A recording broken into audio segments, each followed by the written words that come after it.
사무엘하 10장입니다. 그 후에 암몬 자손의 왕이 죽고 그의 아들 한운이 대신하여 왕이 되니 다윗이 이르되 내가 나하스의 아들 한운에게 은총을 베풀되 그의 아버지가 내게 은총을 베푼 것 같이 하리라 하고 다윗이 그의 신하들을 보내 그의 아버지를 조상하라 하니라. 다윗의 신하들이 암몬 자손의 땅에 이르매 암몬 자손의 관리들이 그들의 주 한운에게 말하되 왕은 다윗이 조객을 당신에게 보낸 것이 왕의 아버지를 공경함인 줄로 여기시나이까. 다윗이 그의 신하들을 당신에게 보내 이 성을 엿보고 탐지하여 함락시키고자 함이 아니니까 하니, 이에 한운이 다윗의 신하들을 잡아 그들의 수염 절반을 깎고 그들의 의복의 중동 볼기까지 자르고 돌려보내매 사람들이 이 일을 다윗에게 알리니라. 그 사람들이 크게 부끄러워하므로 왕이 그들을 맞으러 보내 이르기를 너희는 수염이 자라기까지 여리고에서 머물다가 돌아오라 하니라. 사무엘하 8, 9, 10장 이렇게 세 장에 걸쳐서는 다윗 왕국을 더욱 번성케 하시는 하나님의 놀라운 주권적인 섭리의 돌보심과 역사가 집중적으로 강조가 되고 있습니다. 7장에서는 사무엘 상하에서 가장 중요한 바로 아브라함에게 주신 땅과 자손에 대한 언약이 바로 다윗에게는 왕국을 하나님이 세워주시겠다라고 하는, 그 자손에게 왕국을 세워주시겠다라고 하는 형태로 은혜 언약의 내용이 이렇게 왕국 언약 형태로 소개가 됩니다. 바로 하나님이 세우시는 다윗 왕국은 은혜 언약을 펼치시는 바로 메시아의 장차 메시아의 이러한 또 임하심을 다윗 왕국을 통해서 모형적으로 가르쳐주고 있는 거기 때문에 결국 다윗 왕국은 메시아의 왕국을 우리에게 가르쳐 주는 것이고 그리스도의 나라, 천국, 하나님의 나라를 우리에게 가르쳐 주는 것입니다. 바로 이러한 하나님의 나라를 하나님이 세우시고 하나님이 약속하신 대로 그의 택한 백성들을 그 나라로 초대하실 것이고 그의 하나님의 자녀로 세우시는 바로 거대한 하나님의 통치 역사가 이제 하나님의 주권적인 은혜로 그의 나라를 세워가시는 하나님의 은혜의 역사를 통해서 세워져 가는 것임을 우리에게 아주 명확하게 가르쳐주고 있습니다. 그래서 다윗 왕국을 하나님이 이제 어떻게 번성케 하시는지 8, 9, 10장을 통해서 계속해서 보여주시면서 하나님께서 다윗 왕국을 강성케 하시고 그 주변의 모든 적들을 하나님께서 물리치며 또 정치적으로 안정을 누릴 수 있도록 이렇게 다윗의 영토와 정치적 상황이 안정되도록 다윗 왕권을 강화시키는 하나님의 강력한 주권적인 역사를 우리에게 소개해 줍니다. 바로 이런 내용을 통해서 장차 올 메시아의 왕국을 하나님이 준비하시고 또 하나님이 세워가시고 어떤 사탄과 악한 영도 그 하나님의 나라를 침범하지 못하도록 공격하지 못하도록 완벽하게 또 지키시고 보호하시는 또 이런 하나님의 주권적 역사를 또 우리에게 깨우쳐 주고 있는 것입니다. 마지막 10장에서는 암몬, 이게 모압 암몬 이렇게 오른쪽에 요단강 오른쪽으로서 이렇게 항상 적들이 있었죠. 위에는 아람, 그리고 밑에는 에돔, 또 이쪽에는 지중해 쪽으로는 블레셋, 이렇게 이스라엘은 적들로 이렇게 사방이 둘러싸여져 있는 이러한 아주 열악한 상황이었습니다. 하나님께서는 이제 이러한 적들을 하나씩 이제 제거하시고 다윗의 왕국을 동서남북으로 확장시키시면서 또 그 정치적으로 다윗 왕권이 안정될 수 있도록 도와주시는 것을 보게 됩니다. 이제 암몬 자손이 죽고 나서 그 아들 한운이 왕이 되었는데, 다윗은 암몬 자손 왕과 이렇게 친분 관계를 가지고 있었다라고 이렇게 말합니다. 그게 언제 친분 관계를 맺었는지는 알 수는 없습니다. 다만 사울이 다윗을 죽이려고 이렇게 많이 했기 때문에 아가강 아기스에게 또 이렇게 피난을 또 가서 또 이렇게 피하기도 하고 모압에게도 또 피난을 가기도 하고 이렇게 주변 적들 나라로 이렇게 피난을 여러 번 갔었기 때문에 아마 그때 암몬으로도 피난을 가면서 암몬 왕이 이렇게 사울과 적대적 관계에 있었기 때문에 사울이 다윗을 죽이려고 하는 이제 이런 상황 속에서 다윗에게 거처를 제공하고 그때의 평화 관계를 이렇게 수립한 것으로 추론을 해볼 수는 있습니다. 그래서 이제 다윗이 일반은 종적인 그러한 또 차원에서 우리가 비록 불신자라 할지라도 서로 신용 관계에 있어서 좋은 또 그러한 관계를 맺고 있다라면, 또 혜택을 받은 부분이 있다라면, 또 우리 크리스천들도 반드시 또 합당하게 불신자에게 또 그러한 인격적인 대우와 또 행동들을 반드시 또 해야 되는 것입니다. 그래서 그 상대방이 또 이렇게 어려움에 놓여져 있다든가 또 슬픔을 당했다라면, 신자가 어려움에 처했을 때 도움을 받았던 이러한 과거의 사건을 기억하고 또 상대방의 또 어려움들을 돌아보고 또 조문하려고 하는 이제 이러한 다윗의 일반 은종 차원에서의 또 그러한 배려를 이제 알 수가 있습니다. 그런데 이제 문제는 결국 이 암몬의 이 신하들이 결국 다윗의 신하들을 보면서 정치적 모략을 행사를 합니다. 원만한 관계 속에서 암몬 왕과 좋은 관계를 유지하고 있었던 다윗이었는데, 그 아들이 이제 암몬의 왕 한운이 이제 왕이 되면서 정치적 상황은 아주 급변하면서 바뀌어버린 겁니다. 결국 이 아들은 정치적 경험이 없다 보니까 신하들의 이러한 충동과 선동에 넘어가 가지고 결국 아버지와 다윗이 좋은 관계를 유지하고 있었음에도 불구하고, 신하들은 분명히 다윗이 우리를 침략하려고 신하들을 보내서 이렇게 조문객을 보내 가지고 우리 군사와 경제를 살펴본 다음에 반드시 돌아가서 다윗이 우리를 침략하려고 합니다. 이렇게 선동을 하는 겁니다. 결국 그 선동에 넘어간 한우는 다윗의 이러한 그 신하들을 수염을 자르고 옷을 자르고 마치 노예 취급하듯이 그렇게 벌거벗는 그런 형태로 아주 수치스러운 이러한 대우를 했고, 결국 이제 다윗과 원수 관계가 되어지는 심각한 정치적 변화가 나타난 것입니다. 결국 이렇게 어마어마한 정치적 격변과 각 신하들과 또 위정자들의 그러한 욕망, 또 그런 정치적 갈등, 대립, 이런 모든 것들이 우연히 일어나는 것 같지만, 결국 하나님께서는 이 암몬 땅까지도 하나님께서 다윗에게 주시기 위해서 결국 이러한 정치적 격변과 정치적인 이러한 갈등을 하나님의 섭리 안에서 하나님이 만들어 가시는 것입니다. 잠언서 21장에 보게 되면 왕의 마음이 여호와의 손에 있으며 보의 물같이 그가 임의로 인도하신다, 이런 말씀이 있습니다.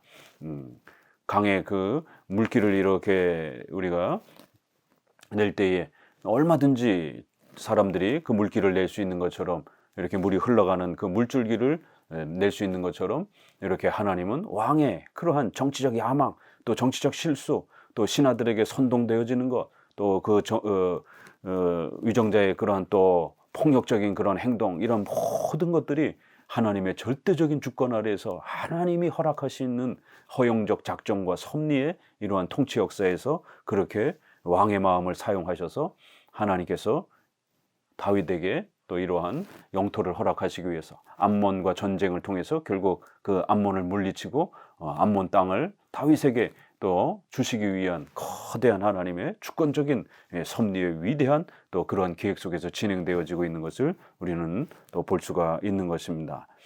이렇게 하나님은 동서남북으로 영토를 하나씩 확장해 가면서 그렇게 도와주고 있었던 것입니다. 더구나 이렇게 인간의 이러한 정치적 갈등과 욕망과 또 이러한 모든 부분까지도 하나님이 사용하시는 놀라운 섭리 역사를 보게 됩니다. 분명히 이것은 한운과 그 신하들이 정치적 야망과 욕망에 빠지는 그들 자신의 잘못인 것입니다. 그럼에도 불구하고 이 거대한 역사 속에서 모든 것이 합력하여 선을 이루게 하시는 로마서 8장 28절에 있는 말씀처럼 이 땅에 일어나는 그 어떤 것도 하나님의 허락이 없이는 절대로 일어날 수가 없는 것입니다.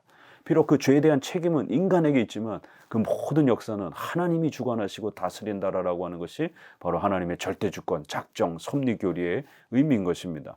이렇게 하나님께서는 작은 인간의 마음의 변화 하나까지, 정치적인 또 그러한 사소한 사건 하나하나까지 전부 다윗 왕국을 세우시기 위한 거대한 계획 속에서 이렇게 또 이끌어 가셨던 것입니다. 6절, 암몬 자손들이 자기들이 다윗에게 미움이 된 줄 알고 암몬 자손들이 사람을 보내어 벳르홉 아람 사람과 소바 아람 사람의 보병 2만 명과 마아가 왕 그의 사람 1,000명과 돕 사람 12,000명을 고용한지라. 다윗이 듣고 욥과 용사의 온 무리를 보내매 암몬 자손은 나와서 성문 어기에 진을 쳤고 소바와 르홉 아람 사람과 돕과 마아가 사람들은 따로 들에 있더라. 이 전쟁이 굉장히 커졌습니다. 왜냐하면 암몬 사람들이 결국 주변에 이러한 많은 또 지역 사람들을 불러 모으면서 이렇게 보병 2만 명, 또 마아가 왕 부하들 1,000명, 돕사람 12,000명, 총 33,000명이라고 하는 엄청난 대군을 이끌고 그렇게 다윗 왕국을 파괴하려고 본격적으로 전쟁이 일어난 것입니다. 이 전쟁이 얼마나 참으로 위태로웠느냐면 9절에 요압이 자기와 맞서 앞뒤에 친 적진을 보고 이스라엘 선발할 자 중에서 또 엄선하여 아람 사람과 싸우려고 진치고 그 백성의 남은 자를 그 아우 아비새의 수하에 맡겨 암몬 자손과 싸우려고 진치게 하고, 여기 보게 되면 앞뒤로 친 적진을 보고 이스라엘이 이렇게 가운데 이렇게 끼어 있고 앞과 뒤로 결국 소위 말해서 매복과 또 이렇게 포위 형태로 이스라엘이 전체적으로 이렇게 위기에 처해 있는 것을 보게 됩니다. 이러한 심각한 어려움 전쟁의 처지에 놓여져 있을 정도로 다윗 왕국은 이제 막 세워져가는 그러한 왕국의 이러한 기초를 다져야 되는 그런 시기에 이런 또 큰 엄청난 전쟁이 벌어진 것입니다. 그러면 어떻게 보면 전쟁이 없이 그냥 평안하게 있었으면 더 좋았지 않았겠는가? 우리 인간적인 생각은 항상 그렇지요. 아무런 근심 걱정 없이, 아무런 어떤 환란 없이 그냥 조용히 우리의 생애가 이렇게 날마다 진행이 되면 얼마나 행복할까? 이런 생각을 합니다. 갑작스럽게 어떤 재난과 질병과 아픔과 사고가 찾아오면 많은 걱정을 하게 되고 또 어려움을 우리는 겪습니다. 그러면 하나님께 기도할 때도 차라리 이런 일이 안 일어났으면 하는 마음이 인간의 이런 본능적인 마음이죠. 그렇지만 하나님께서는 이런 고난을 허락해 주신 이유가 있는 겁니다. 왜요? 다윗의 왕국을 확장시켜 주시기 위해서 이런 놀라운 역사를, 고난을 다윗 왕국에 허락하신 것입니다. 만약 암몬 왕과 그 아버지인 한운의 아버지랑 좋은 관계에 있다라면 그 왕국을 갑자기 뺏어서 줄 수는 없는 것입니다. 하나님은 공의의 하나님이시기 때문에. 그래서 아버지와는 다윗과는 좋은 관계를 정치적으로 이렇게 유지하도록 그렇게 시간을 하나님이 보내도록 허락해 주신 것입니다. 그렇지만 그 아들 때에 와서 한우는 결국 어리석게 정치적 야망과 욕망에 빠져가지고 그렇게 잘못된 신하들의 그러한 충동에 빠져가지고 결국 다윗과 원수지간이 되도록 본인이 먼저 선택하면서 그렇게 적대 관계를 만들어 놓은 것이죠. 그럼 이제 얼마든지 이제는 암몬과 전쟁을 할 수 있는 다윗의 또 이러한 선택이 있을 수 있는 것입니다. 또 그런데다가 암몬이 먼저 쳐들어오는 또 다윗의 이런 선의와 또 이러한 조문객들을 갖다가 아주 괄시를 하고 모욕을 주는 결국 암몬의 이 한운 왕이 먼저 도발을 하고 먼저 그렇게 침략을 하는 이제 이러한 형편이었기 때문에 결국 다윗은 정당 방위 형태로 전쟁을 얼마든지 이제는 치를 수 있는 그런 상황으로 이렇게 섭리가 만들어진 것입니다. 당장은 힘들고 어렵지만, 고난과 환난은 어렵지만 그 모든 하나하나는 하나님의 위대한 섭리 속에서 우리 성도들의 또 그러한 성화, 성장을 위해서 하나님이 디딤돌처럼 그렇게 사용하는 것입니다. 그래서 로마서 8장에 모든 것이 합력하여 우리 성도를 유익하게 하는 방식으로, 우리 하나님의 교회를 더욱 강건하게 하는 방식으로 하나님의 역사는 늘 진행된다라는 것입니다. 그렇기 때문에 어떤 고난과 환난과 또 아픔을 갑자기 예기치 못하게 우리 성도들이 만난다 할지라도 절대로 불안해하거나 두려워하거나 하나님이 몰라서 이 일이 일어난 게 아닙니다. 하나님이 무능력해서 이 일이 일어난 게 아닙니다. 오히려 하나님은 전지전능하셔서 이 모든 세밀한 계획 하나하나를 그렇게 치밀하게 준비하셔서 비록 잠깐은 우리 성도들이 교회가 아프고 힘들지만 그걸 사용해서 하나님은 더 놀라운 열매를 우리에게 주시기 위해서 이러한 섭리의 역사를 펼쳐 가시는 것입니다. 11절 이르되 만일 아람 사람이 나보다 강하면 내가 나를 돕고 만일 암몬 자손이 너보다 강하면 내가 가서 너를 도우리라. 너는 담대하라. 우리가 우리 백성과 우리 하나님의 성읍들을 위하여 담대히 하자. 여호와께서 선히 여기시는 대로 행하시기를 원하노라 하고 요압과 그와 함께한 백성이 아람 사람을 대항하여 싸우려고 나아가니 그들이 그 앞에서 도망하고 암몬 자손은 아람 사람이 도망함을 보고 그들도 아비새 앞에서 도망하여 성읍으로 들어간지라. 요압이 암몬 자손을 떠나 예루살렘으로 돌아가니라. 결국 이제 이스라엘의 군대 장수였던 요압은 자신의 동생인 아비새와 함께 전쟁을 치르기 위해서 나아갔고, 요압은 이렇게 아람을 대항해서 싸우고, 동생은 암몬 자손을 또 암몬 그 군대와 싸우도록 그렇게 군대를 둘로 나눠서 이렇게 싸움을 진행을 합니다. 그러면서 담대하라 이렇게 권면을 하며 우리 이스라엘 백성과 우리 하나님의 성읍, 하나님의 택한 백성들, 하나님의 왕국을 우리가 보호하기 위해서 반드시 담대히 이 싸움을 싸워야 된다. 바로 여호와께서 우리와 함께 계셔서 여호와께서 반드시 선하신 대로 하나님이 원하시는 대로 하나님의 교회를 보호하시기 위해서 하나님이 이 전쟁에 함께 하실 것이다 라고 이렇게 고백하면서 이 전쟁의 성격을 또 성경은 우리에게 다시 한번 선명하게 가르쳐주고 있습니다. 이 전쟁은 하나님의 주권과 섭리 속에서 그렇게 허락하신 전쟁이고 하나님께서 도우시는 전쟁이고 하나님이 반드시 승리하게 해주시는 그러한 전쟁이라고 하는 것을 다시 한번 그 요압의 신앙의 고백을 통해서 이 내용이 선명하게 드러나고 있는 것입니다. 요압은 또 아미새는 또 거기 참여한 전쟁에 참여한 군인들은 이스라엘 백성들을 가족들을 보호하기 위해서 반드시 목숨을 걸고 책임을 다하며 또 이 전쟁에 희생하고 참여해야만 되는 겁니다.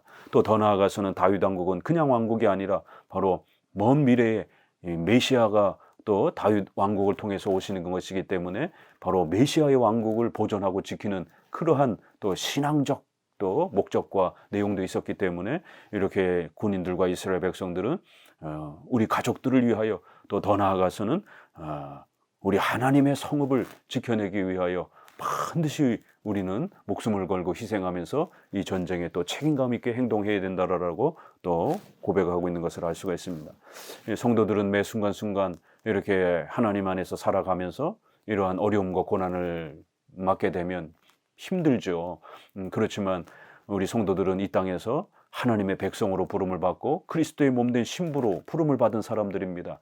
그래서 이 땅에 하나님의 나라를 보존시키고 바로 하나님의 나라인 유형 교회를 보존하고 또 그걸 후손에게 물려줘야 하는 거룩한 신자로서의 그리스도의 군사들로서의 또 사명이 있는 것입니다. 그렇기 때문에 비록 잠깐 힘들고 어려울지라도 하나님이 허락해 주신 그러한 고난과 환난과 또 영적 싸움이라면 반드시 우리 신자들은 책임감을 가지고 목숨을 걸고 그 시대마다 교회를 지켜내기 위해서 또 우리의 가정을 지켜내기 위해서 목숨을 걸고 또 신앙의 자유를 지켜내기 위해서 싸워가야 하는 것입니다. 왜냐하면 그렇게 교회를 보호하고 또 여러분의 신앙을 보존하기 위해서 하나님 앞에 책임감을 다하고 목숨을 걸며 또 저항하며 싸워가야 되는 이러한 싸움은 바로 하나님의 나라를 지켜가는 싸움이기 때문에 그런 것입니다. 때로는 국가가 교회를 핍박하기도 하고 때로는 우리 주변에 악독한 자들이 우리를 핍박을 하기도 하고 여러 가지 수많은 또 핍박과 공격들이 우리 교회와 성도들을 향해서 시시때때로 일어납니다. 그럴 때마다 이렇게 또 성도들은 반드시 하나님을 의지하고 하나님께서 그 성도들을 지켜주신다라는 것, 그 교회를 지켜주신다라는 것을 믿고 의지하면서 그 전쟁과 싸움을 교회를 보존하기 위한 그러한 신앙의 싸움을 결코 포기해서는 안 되는 것입니다. 하나님께서 바로 이 전쟁에 역사하셔서 그 많은 적들이 쳐들어왔지만 결국 요압과 그 함께한 백성이 나가서 싸우니까 바로 그냥 그들이 그 앞에서 도망하고 암몬 자손도 역시 아람 사람이 먼저 도망을 하니까 뒤따라서 도망을 가면서 결국 그 많은 군대는 4분의 1이 돼서 무너지는 이러한 놀라운 하나님의 전능하신 도우심과 역사를 성경은 우리에게 가르칩니다.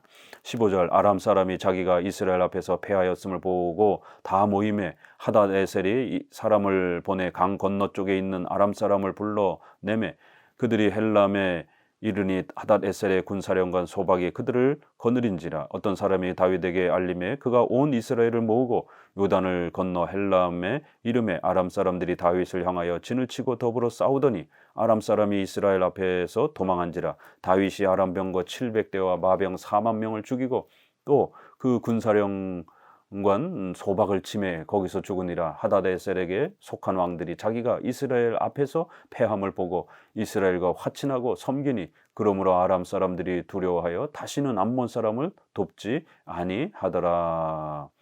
이제 아람 군대가 이렇게 흩어졌다가 다시 이 하닷에셀이라는 이제 사람을 중심으로 해서 또 이 군사령관 소박을 중심으로 해서 결국 이번에는 다윗과 직접 싸우려고 또 그렇게 전장을 새롭게 만들어내는 것을 보게 됩니다.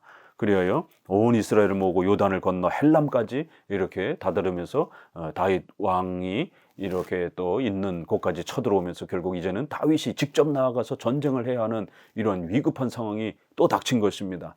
이렇게 하나님은 한 번 아니라 또 두 번째 또 이렇게 심각한 전쟁이 또 새롭게 펼쳐지면서 다윗이 직접 나아가서 또 목숨을 걸고 이 전쟁을 치러야 되는 그런 위급한 상황이 닥치는 이런 모든 어려움들을 하나님의 섭리 안에서 전부 다 허락하신 것입니다. 왜냐하면 앞부분에 3만 3천 명, 또 이제 여기에서는 병거 700대와 마병 4만 명을 죽이는 어마어마한 전쟁의 승리를 주시려고 이렇게 이 아람 군대들을 다시 한번 그들의 마음을 하나님 움직이셔가지고 다윗에게로 또 충돌하게 하게 하시면서 결국 이 기회를 통해서 더 많은 적들을 다윗 왕이 물리쳐서 영토를 확장할 수 있도록 이렇게 하나님께서 이 전쟁을 하나씩 하나씩 준비해 가셨던 것입니다. 그래 결국 이들은 4만 명가량의 많은 군대에 이러한 또 피해를 입었고 다윗은 아주 큰 승리를 이룩하게 됩니다. 그래야 이제 결국에는 더 이상 자기네들이 전쟁을 치를 수 없다 생각하니까 결국 이스라엘 앞에서 패함을 보고 이스라엘과 화친하고 결국 이스라엘의 조공을 바치면서 이렇게 섬기기로 조약을 맺는 명실상부 다윗이 이제 아람을 강력하게 지배하는 이런 엄청난 승리를 거둔 겁니다. 그리고 더 이상 이제 아람 사람을 돕지 않기로 서로 조약하면서 이제 아람은 자기 주변에 도와줄 사람이 없다 보니까 감히 이스라엘을 침략할 수 없는 이러한 이제 정치적 그러한 모든 혼란이 다윗을 중심으로 해서 안정이 되는 어마어마한 정치적 승리를 하나님께서 허락해 주신 것입니다. 이렇게 하나님은 연약하고 비록 부족한 다윗 왕국이었지만 하나님이 약속하신 그런 왕국이었고 하나님이 함께 하시는 그런 왕국이었기 때문에 인간적인 그런 힘으로는 가히 이렇게 승리를 장담할 수 없었지만 하나님이 함께 하셔서 하나님의 전능하신 주권으로 하나님의 전능하신 권능으로 그 모든 적들을 물리쳐 주시고 다윗 왕국이 그 모든 주변의 정치적인 그러한 또 안정을 이루어가면서 다윗 왕국이 더 튼튼하게 세워질 수 있도록 이런 놀라운 역사를 펼쳐내신 것입니다. 이러한 내용을 통해서 오늘 우리 성도들에게도 우리 성도들이 살아가는 우리 삶의 또 형편 속에서 특별히 대한민국은 이제 윤석열 대통령의 탄핵 사건으로 인해서 엄청난 혼란을 겪고 있습니다. 특별히 이러한 포괄적 차별금지법을 통해서 교회의 신앙의 자유, 예배의 자유를 끊임없이 핍박하려고 하는 이러한 민주당과 또 정의당의 또 이런 조국당 같은 이러한 반교회적인 이러한 진보 정당의 이러한 위협으로 엄청난 핍박을 교회가 받고 있습니다. 그런 상황 속에서 이런 진보 정당이 힘을 합쳐가지고 보수 정당의 이러한 대통령을 탄핵시켰고 나라는 대통령이 없는 국무총리도 없는 비상시국의 이러한 심각한 위기에 빠져 있는 것입니다. 만약 여기에서 윤석열 대통령이 탄핵이 된다라면 결국 보수 정부는 괴물되어지게 되는 박근혜 대통령 때와 같은 또 다른 위기를 겪게 되면서 그나마 그래도 보수 정부는 교회 눈치를 보면서 이러한 신앙의 교회의 자유를 보존해 주었던 것입니다. 보수 정부에서는 포괄적 차별금지법 같은 이러한 것들을 시도하지 않습니다. 진보 정당에서 좌파 정부에서 이런 일들을 끊임없이 교회의 예배의 자유와 신앙의 자유를 파괴하려고 그렇게 시도하고 있는 겁니다. 그렇기 때문에 우리 성도들은 어떤 정치의 이러한 입장을 가져야 되는지 이거는 교회를 생각하면 당연히 보수 정치와 보수 정부를 우리가 선거나 또 이런 정치적인 또 이러한 부분에 있어서 그쪽을 우리가 지지할 수밖에 없는 것입니다. 대통령이 뭐 미신적이거나 뭐 이러한 문제가 아닙니다. 대통령은 교회를 예배의 자유를 지켜주고 전쟁의 이러한 위험을 막아주면서 또 세계 유일의 분단 국가로서 이런 자유민주주의를 표방하는 미국과 이렇게 동맹을 맺고 북한의 이러한 중국의 이러한 침략을 막아준다라면 가장 훌륭한 대통령이 되는 것입니다. 그런데 진보 정부는 끊임없이 미군 철수를 주장을 하고 그렇게 미군을 적대적 관계로 여기면서 사회주의 국가인 이러한 중국과 북한을 옹호하려고 하는 이러한 정치적 위기에 놓여져 있는 것입니다. 참으로 대한민국은 큰 위기에 있습니다. 어떻게 보면 이 정치를 생각해 보게 되면 참 참담하고 괴롭습니다. 그렇지만 하나님께서 이 모든 정치적 혼란에 이 모든 역사들을 위정자들의 마음 하나하나를 전부 다 하나님이 주관하시고 하나님께서 반드시 또 교회를 보호해 주시고 하나님께서 이 대한민국의 또 교회를 지켜주시는 방식으로 이 모든 정치가 또 그렇게 모든 것이 합력하여 선을 이루어 갈 줄로 또 우리는 믿고 기도해야만 하는 것입니다. 또 그러면서도 또 한편으로는 반드시 우리가 그 전쟁에 나아가서 또 책임감을 다하면서 우리의 신앙적 책임을 다해야 되는 것처럼 우리는 또 마땅히 우리가 해야 될 그러한 정치적 목소리를 교회를 보호하기 위해서 반드시 정치적 목소리를 내야 되고 우리가 지키고 옹호해야 되는 그런 보수 정부를 또 보호하기 위해서 선거에 참여하고 또 그런 목소리를 내야 되는 것이고 교회를 핍박하려고 하는 이런 악한 위정자들과 또 정치 지도자들에 대해서는 또 우리가 강력하게 비판하는 이런 목소리를 내야 되는 것입니다. 2000년 역사 속에서 교회는 끊임없이 이 국가 정치와 끊임없이 이렇게 상호 협조 또 저항 이런 관계 속에서 교회의 자유를 지켜온 겁니다. 국가가 교회를 보호하고 지켜주면 항상 협력하고 순종하는 그러한 또 시민으로서의 국가관을 우리는 갖습니다. 그러나 국가가 교회를 핍박하고 예배의 자유를 억압하려고 하면 우리는 반드시 정치적 목소리를 내고 목숨을 걸고 저항하면서 또 교회의 자유를 지켜온 것입니다. 그렇게 자유는 엄청난 희생과 우리 선조들의 순교와 눈물을 통해서 교회의 자유, 예배의 자유가 지켜져 온 것입니다. 이렇게 또 우리는 우리가 해야 될 또 책임들을 하나님 앞에서 오늘 우리의 이러한 정치적 혼란 속에서 비록 힘들고 어려운 때이지만 또 하나님 앞에 기도하면서 또 우리의 또 올바른 목소리들을 내고 또 그러면서 하나님의 절대 주권 속에서 이 모든 역사를 정치의 이 혼란과 어려움들을 또 하나님이 전부 다 사용하셔서 하나님의 교회를 지켜가시는 또 위대한 섭리 역사를 펼쳐가실 줄로 믿고 또 우리는 하나님을 바라보아야만 하는 것입니다. 감사합니다.